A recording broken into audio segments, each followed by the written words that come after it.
welcome back to the MHP Show podcast. I am your host, Derek Vickers, and here on the MHP Show, we talk about anything and everything that has to do with mobile home parks, operations, running the business, acquiring deals, selling deals, finding deals, talking about best practices and all kinds of stuff and crazy stories that happen with mobile home parks. So here we are today.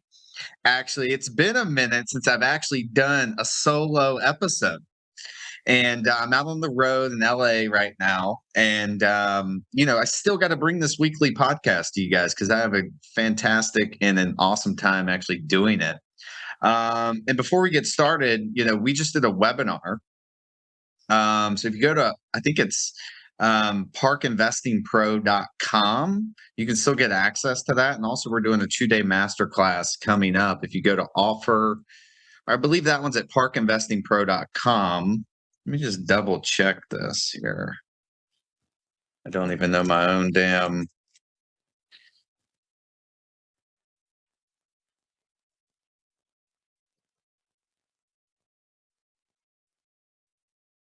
Yes. So if you go to parkinvestingpro.com, you can secure that. You can get on to the you can get the recording of that webinar. It's a sick webinar that Armand and I did a few days ago. So this is awesome. So go check that out. It's parkinvestingpro.com. And then we're also doing a masterclass. If you check that out, it's $197 to join this 2-day masterclass. And guys, I'm telling you, like this masterclass, we did it back in August and it was such a success. People wanted to we had to do it again because we had a blast doing it. And there was a ton of value that people got out of doing this 2-day masterclass. We talked about doing 2.5 hours every day. And I think we ended up doing like 3.5 every day. And so it was great. And would love for you guys to join that. So when you go to the parkinvestingpro.com, I believe, that'll kind of take you through that and you can get access to that masterclass. If not, just shoot me a message on LinkedIn, Instagram, my email, Derek@victoryrealestategroup.com. And also, guys, come on, leave a comment, hit the like button on iTunes, Spotify. That helps us get knocked up in the rankings.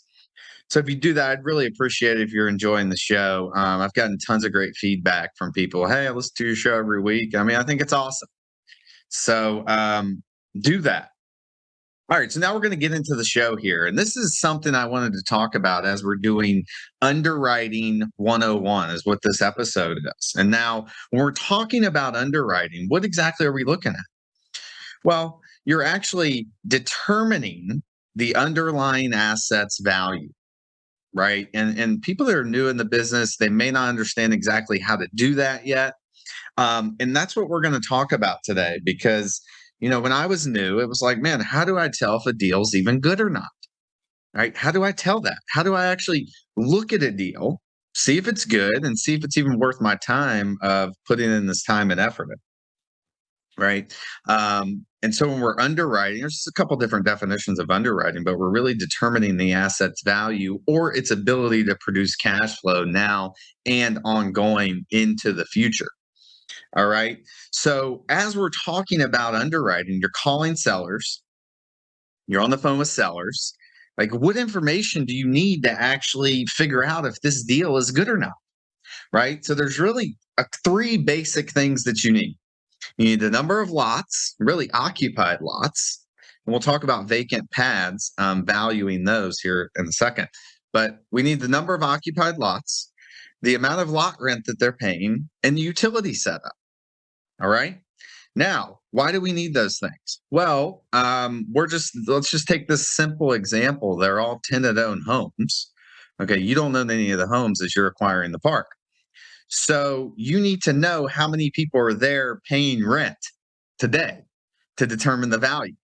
Because if you're talking to a seller on the phone, they're like, oh, I got 50 pads, but really only 40 of them are paying, right? That valuation is going to be, dramatically different than if you're valuing that as 100% occupied, right? So you need to know the occupied pad amount, lot count, and then the utility setup. And I know you need to know park-owned homes, and we're going to talk about that. But let's just say we have a basic lot rent deal. Okay. City utilities, just a perfect deal that doesn't exist. Right. And I'm going to, if you're listening to this, I'm going to try and talk through it, but also the video will be on YouTube so you can see some of this stuff as well. So I'll give an example here of a deal that we are actually looking at. Um, and, whatever, like it is what it is. Like it's not, I'm not really showing you this I just want to show you kind of the basic calculation of this. So if you look at this little sheet that we have here, so it's a 26 lot deal. Now the rent on this beast is 325. It's in a great market. Now when we're looking at the expense ratio, right? What expense ratio do we use as a rule of thumb? But anywhere between 30 and 40%, and sometimes more than that, depending on various things. That's why we need to know the utility setup. Because we know the utility setup, we know where we're going to be. So let me give you an example here before we sort of jump back into this. So if your best case scenario for utilities is we have a park that's like this actually. It's direct billed trash, direct billed water and sewer. So we don't get a trash bill, we don't get a sewer bill, we don't get any of that. Right. Now, this is a larger park. It's got a pool. So our expense ratio is, it is still in the 30s. But on some of these parks, you could actually get in the 25 or 30% range the more that it actually seasons. So if it's direct billed everything and there's no pool and there's no kind of ancillary things that you're going to spend the money on, you're going to be looking at around 30% stabilized. You also have to take in consideration the state you're buying in, the property taxes, how much they're going to increase. Because in Florida, if you raise the rents $50 when you acquire a park, all that's going to the increase in property taxes. Unless the guy bought it 2 years ago, and you're looking at, your property taxes aren't going to change that much unless he's just doubling the value in that amount of time, which may not be the case now. But you need to look at that because your property taxes will sort of determine that. Not to get off track there. But so if I've got, let's just say I have, all right, we're the best case scenario is the direct billed utilities, right? 25 to 30% stabilized, depending on various things. But I would just look at that. And look, one thing that I always do on the expenses is I always overestimate expenses. If I think, okay, I think this thing can run at 25 or 30, I'm actually probably going to run it at 35 because you're always going to underestimate the expenses in these things. Because I'm telling you guys, there's stuff that happens, and the expenses always tend to run a little bit higher in the first couple of years than they'll run, 3, 4 in year 3, 4, and 5. So think about that. Second best case scenario is that, you're paying for trash, the park owner, and you're billing back for water and sewer. Now, when you're billing back for water and sewer, that means that you've got a master meter at the front of the park that's, then distributing water and the sewage to all your tenants. It's not like you guys, if you live in a house or live in an apartment, you're getting billed for that stuff because they're individually metered, but that's not the case on most mobile home parks. They actually get a bill. The owner pays for the water and sewer, and then they may bill it back to you, or they may not. So if they're billing it back to you, you're going to be in that maybe 30 to 35% range. It still could creep up to 40, depending on the park, right?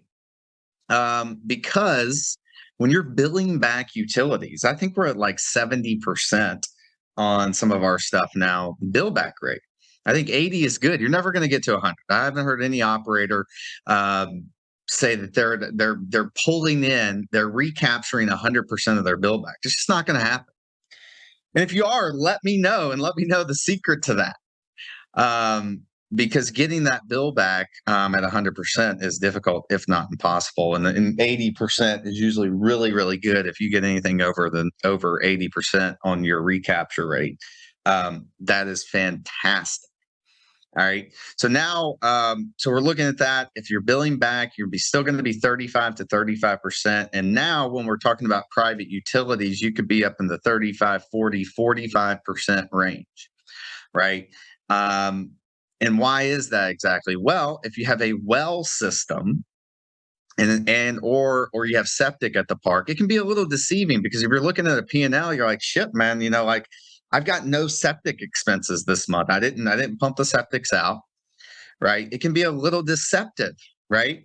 Because they do look, if nothing ever happened to your well, if nothing ever happened to your septic tanks, the expense ratio would be really low because they're actually very cheap to run on a monthly basis. But you have to take into account the things that are inevitably going to happen throughout the year. If you have a well system, so in Florida, we have an operator come to the well, depending on if the park's had problems before. Like we have one park where they have to be there like 4 or 5 times a week, almost daily, like every other day. Some parks they have to be there. Your well operator has to be there 2 times a week, and basically they're just checking the chemicals to see if there's if they're high, if they're over the regulations that they have in that particular municipality. But you're paying that guy monthly to do that. Typically, when you haven't had problems with the park, it's running from $200 to $300 to $400 a month. It's gone up a little bit. If they have to be there more, you could be closer to $700 to $1,000 a month, depending on how much they need to come by. If they need to add and buy more chlorine to put in your well, so that can vary your expense ratio too. But if the pump goes out, if the chlorinator goes out, this is all things that are going to happen throughout the year. Typically, there's going to be something. And so those expenses are typically going to run higher, but you may have some months where you're like, man, my utility expense is low because there were no problems. And the same with the septic tanks, right? You're going to have to pump them out. There may be something, if you have a lift station on site, all these variabilities, like it just comes with experience and underwriting stuff. And that's why I tell people, look, even if you're on LoopNet, Mobile Home Park Store, Corexy, it's a dumping ground for deals to a degree, but it's not a dumping ground for you it's not an excuse for you to not learn how to underwrite and to not understand how these numbers work, right? Because if you understand how these numbers work, you're going to be more confident when you're actually on the phone talking with a seller because you're looking at this. So you're going to be like, dude, I understand this now because I've done this 150 times. But if you don't do it, you're not going to understand it. And so the repetitiveness and the amount of times that you're actually going through these deals will give you more certainty on them. So I talked a little about well and septic, and then the last thing, wastewater treatment plant, lagoons. I've never owned a lagoon, never looked at a lagoon. I just haven't really messed with them. I know that there's people that will. I guess if you understand them, you can actually do that. But the wastewater plant, now it in Florida, so typically it works the same as a well. You are required to have permits on the things. You're required to have an operator come out and essentially do the testing on the water to make sure everything's good on a daily basis. Really, I think they come out daily to the wastewater treatment plant. So you're paying these guys anywhere from $1,300, $1,500 up to $2,000 a month, depending on where you are, the size of the plant, and how much work to do.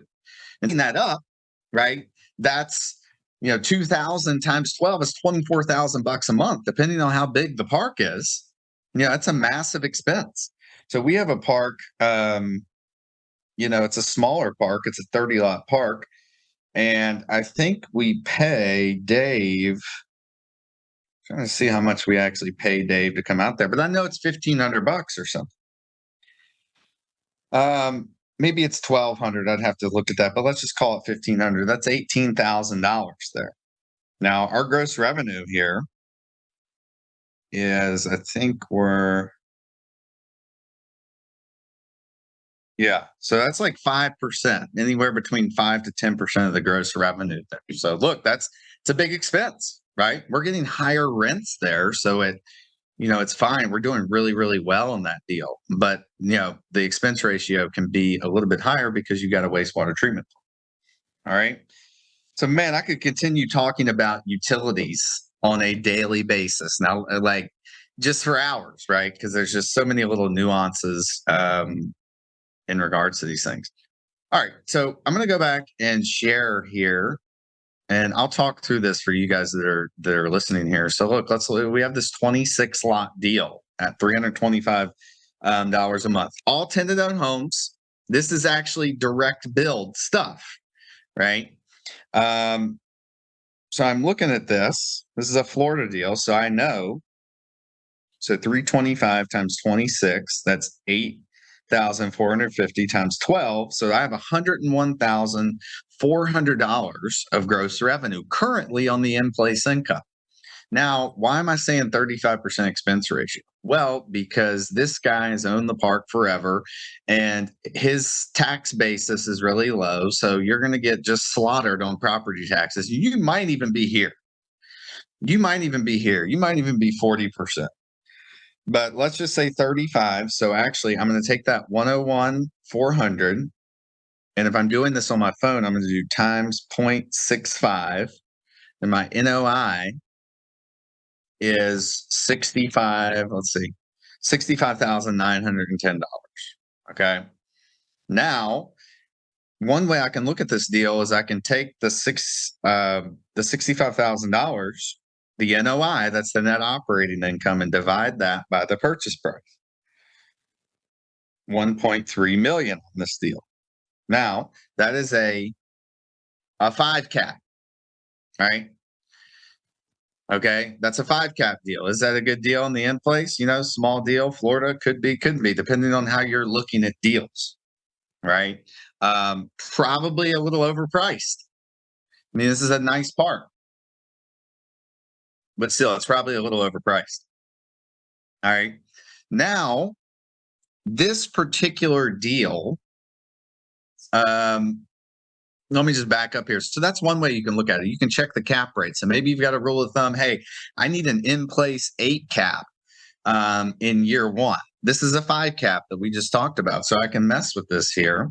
I can mess with the purchase price. Let's say I take it down to 1.2 million. It's an in-place 5 cap, right? If you're still 5 cap, like if you need that in-place 8 cap, you need to be like 800 grand, right? So if that's your rule of thumb, right? Or maybe you say, okay, I can probably get the rents to 400 easily here. So maybe, yeah. So then you could pay $1 million for this deal. And you're going to be in an 8 cap in year 1. You go in and take it to $400, probably relatively easily. This is in a great market in Florida. All right. But if you're looking at what the seller wants, he's probably not going to go down to $1 million. He wants 1.3. But if you take it to 400 in year 1, it's a 6.2 cap. It still doesn't hit your metric there. Now, the other thing that I like to look at, so that's like looking at it from a cap rate perspective, an in-place cap rate perspective. Now, you can also look at this deal from a per lot purchase price perspective. So in this particular market, I know this is pretty good for this market, a $50,000 per lot purchase price. So that is why I looked at this deal. So I'm looking at this deal and I'm like, man, $50K a pad, excuse me, in this market. I'm like, shit, this is a pretty good deal. It's just, you're not going to find that of something that's this high quality. But the clincher is he's got this low rent. Now, is this a deal you could decide, it's in a great market, eventually at some point, I know the rent should probably be 700 in this market, so that's pretty good, right? Just depending on, you're just not going to have that much cash flow in year 1 or year 2, or maybe even year 3.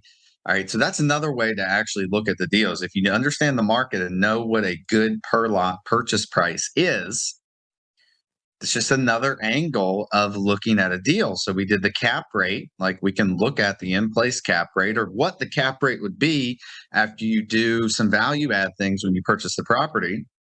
So that's good, right? So you can look at those two things. So also one thing, if you've been in real estate, where I like to look is the 1% rule. Now, the 1% rule basically says that your per unit purchase price, if the amount of rent that you can get per month is 1% of that, then it is a good deal. So in this case, we're $50,000 per lot purchase price. Now, the in-place rent, we are only at it's not a lot. We're like a 0.7% or something. Let's see. 325. Yeah. So we're 0.6. Like we're not at the 1% rule yet. The 1% rule would be what? It'd be $500, right? And so typically that's good. But nowadays, like if rates, we haven't even gotten this. So just ignore this. But if you're at 7.5 on a rate, the 1% rule is, not as great. Maybe you need 1.25% rule. But that can give you some indication of, whether this deal makes sense, is good for you and your purchasing criteria. And that's why in all my programs, guys, in my coaching program, I'm like, guys, you got to sit down. You got to figure out where you want to buy. You got to where the market that you want to buy in, right? For one, and you got to understand and figure out what kind of deals that you actually want to buy. Because if you don't understand like the deals and the kind of deals that you want to buy, like, well, it doesn't matter. Right? You're just going to be, hey, Derek, is this deal good? Hey, Derek, is this deal good? Like, this is how we were able to purchase so much stuff in 2021 really fast because we had a specifically defined buy box. All right. And you can do all this stuff back of the napkin. You don't need this sheet, right? If you're on your phone, let's just say with this deal, we already did the cap rate method. You can do the 1% method in your head. Okay, it's 50,000 a pad. Rent's $500 a month. Okay, that might be decent because if you take the rents to 550 or 575 in year one, you're a little over the 1% rule, so that could be good. And then also going back to this, we would want to look at this deal from a cash on cash perspective as well. Okay, so I'm looking at this. All right, so this deal we're at 325. This deal has a seller financing component, 4%. I tried to offer this guy at a 30-year. Let's just assume that he takes it.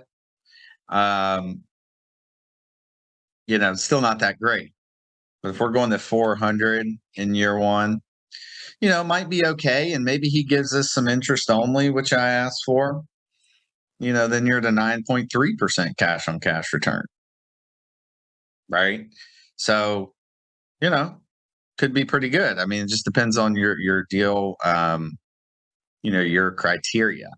Right. And I would look for like, you probably, don't want to do something that's a 5% cash on cash return in year one. And you may, because I know this, they'll say you go to 450 in year 450 in year two. All right. 500 in year three, 550 in year four, 600, and maybe you end up, doing 60. But I know you can get 10% here easily every year. And so maybe after 5 years, this is a good little deal for you because I'm telling you, this is a pretty nice deal. Like it's just going to sit there. You aren't going to have that much problem with it. So that's a 13.4% cash on cash return. And even let's just say he gives you 30-year AM, you're 14 after 5 years. So pretty decent deal. Pretty decent deal after 5 years. But, is this a good, how much capital do you want to put into this and blah, blah, blah, right? So cash on cash return, decide what kind of cash on cash return that you actually want, right? And then that can give you another way to sort of look at a deal here. All right. And so if we're looking at this deal from, a cap rate perspective, like, okay, let's say after 5 years, we get the rents to 600, now, expenses, let's just say 32% after 5 years. You may even be a little lower than that because it's seasoned a little bit. Your exit cap, let's say a 7 cap, it's sort of uncertain now. You're at 1.8 million, for 5 years, 1.4 multiple. It's not that great. I like to at least double. I like the value to at least double in 5 years. So let's do a 6 cap. You're almost there. 5 cap, you're still not even quite at a double, but let's say maybe you can get the rents to 700 and even at a 7 cap. You just got to learn how to play with these numbers. You learn how to play with these numbers. You know, um, maybe you get a little more aggressive on the rent increases because they're so low. I mean, they should be $800 now in this market, 700-800 bucks. But you just got to make a decision whether that's your business plan or not. But you can't go in and just put the rents to market immediately. It's just not gonna be good. Yeah, so those are different ways that you can look at these deals, and none of these, it's like, you may actually be like, hey, I want a 10% cash on cash or an 8% cash on cash, and that's it. And that's fine. You can do that. But also, like, if the rents are $200, these are just different ways to look at it. If you're in a great market, Charlotte, North Carolina, and you're getting something for 30,000 a pad, but the rent's 150 and it's in and around Charlotte, like, hey, that's a good 30,000 a pad around Charlotte. I think you might want to figure out how to do that one because you're just not going to find that anymore. And so that's why this deal was a little bit enticing, because I was looking at the price per pad and all these numbers you can do back of the napkin. Okay. Because that's, you can just do this on your phone when you're talking to a seller. Now, a couple things to add here. All right. So we talked about the way that we were looking at deals. And now you're like, hey, Derek, so if the deal has park-owned homes, how do you value the park-owned homes? Well, this is kind of like a really broad topic, and there's many ways that you can actually do that. And so let's say this particular deal here that we were looking at, the 26, let's say half of them were park-owned homes, right? And they were getting, I don't know, $900 a month. Right now, what I'm going to do when I go in there, I'm actually going to flip those and sell those homes to the tenants, and I'm going to be able to put the rent at market or close to market when I sell those homes. And especially if I'm in a strong market. So I'm going to value those park-owned homes as like, hey, I'm going to value it based on the lot rent that is there. Maybe I'll give them a little bit of benefit of the doubt. If I know I can get $800 in the market, I may value those in this particular deal that we're talking about, as $500 a month versus the $325, if that makes sense. But typically when I'm valuing park-owned homes, I'm going to value them at basically the lot rent amount. So even if they're getting 800 and lot rent's 325, I'm still going to conservatively value that. At $300, or maybe, like I said, I'll give them a little bit of benefit of the doubt on that, and giving them maybe $500 because I know I'm going to flip them to 700 or 800 there. Okay, so I hope that makes sense. I mean, it's sort of a loaded question, and it's very situational, because if you have a deal where the park-owned home rents are really, really low, like, I'm not going to assign that much value to that. Like, the park-owned home rent $600 at this park or $500 at this park we're looking at, theoretically. Like, I'm just not going to give them that much. Not going to give them that much value because they're probably rough, and it's going to be not as easy to flip those. Okay. So the next thing here, we talked about park-owned homes. And if you have any questions, just shoot me an email at derek@victoryrealestategroup.com. Comment here, send me a message on Instagram, LinkedIn, Facebook, TikTok, whatever.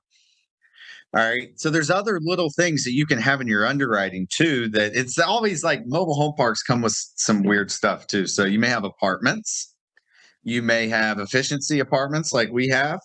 Vacant pads. I'll talk about vacant pads in a second. Single family homes, maybe some storage, maybe some RV storage, some boat slips, whatever.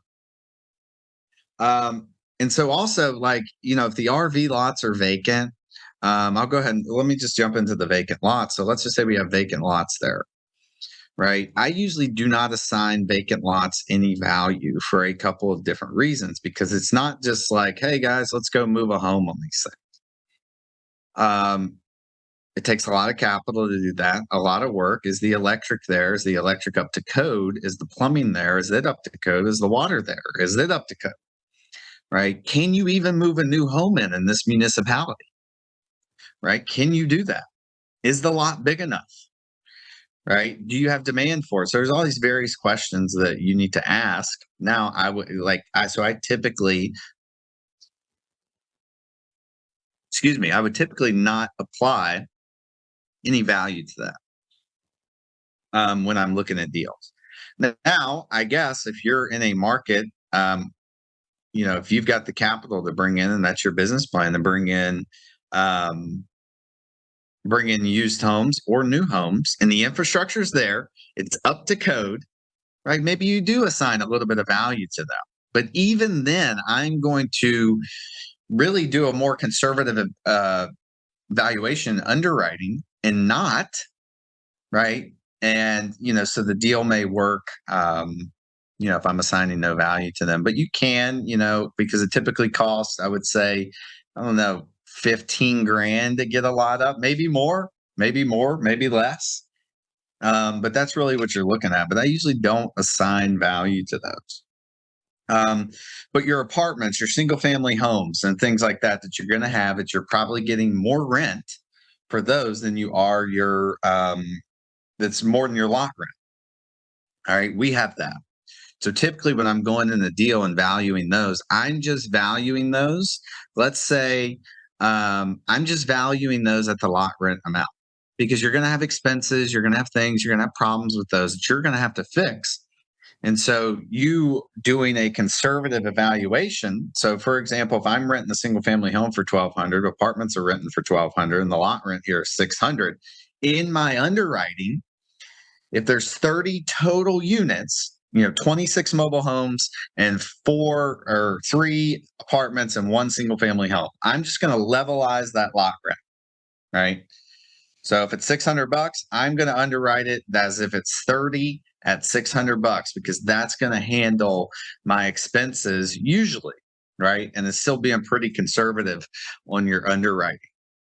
All right, it's not ideal to have those things. They can be a pain. Some of ours have actually not been as bad as we had initially thought that they were. Okay.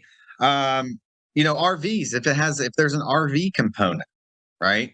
So if there's RVs there, this is sort of a loaded question too. Are they long-term? Is it transient? If it's a long-term RV and they've been there forever and they've got a porch built onto their RV, like, they ain't moving. Right? They're not moving it. Right? So that you're going to value that just as you would MH. Now, one little variable to that could be on the electric. Do they have their own meter, or are they plugged in where there's 4 RVs hooked into one meter and you're paying the bill? That can vary, because those electric bills can be high where the RVs are pulling electricity there. All right. So it just depends on that. If there's an individual meter for the RVs, you're gonna run those numbers exactly like you would MH. But if not, going to be 50 to 55% expenses on that particular lot. So if you're getting $600 a month for an RV and you're paying for electric, first of all, you're not charging enough, depending on what market it's in. But you're going to be 50 to 55% expenses, because I guarantee that electric bill, depending on where you are, is $100, $200 a month. I mean, some of these RVs, they're not very energy efficient. So the ACs, they take a lot of power, and the electric bills are high in the summer and even in the cold months if you're in a cold area. And some other weird stuff that you can have. You can also have, and real quick, just to jump back on the single family home, same thing. If you're getting $1,200 a month for a single family home, I'm going to levelize that, whatever the lot rent is, and underwrite it as that, typically. All right. And again, all mobile home parks are different.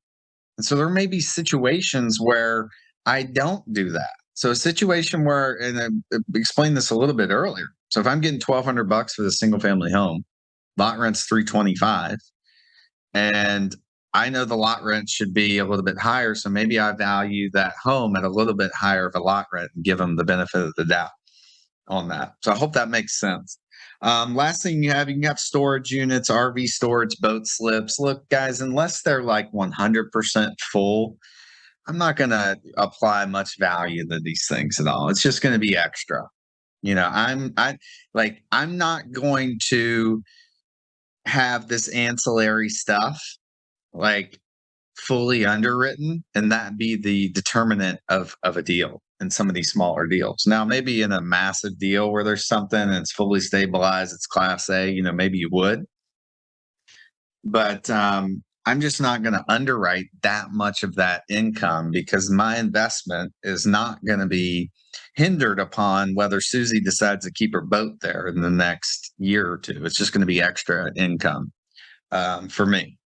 Okay. So look, guys, that's all I got for the MHP show today. Like, this is the basics of underwriting. If you want to watch this on YouTube, we're going to have this video on YouTube to check it out. It's Underwriting 101. If you have any other questions or is anything I missed or left out, please comment. Please send me an email, Derek@victoryrealestategroup.com. Go check out parkinvestingpro.com. Guys, leave a comment for me, man. This is like, I put in some effort in doing this, and I hope this episode helps you. If you want me to do more videos like this, we may start doing some live streams on a weekly basis. And if there's anything you want me to do a video on, I'd love to do it. So again, send me an email, write in the comments. So everyone, thank you for watching the MHP Show podcast. Like and subscribe. I'm on Instagram. I'm everywhere. I'm not hard to find. Peace out, and we will see you all next week.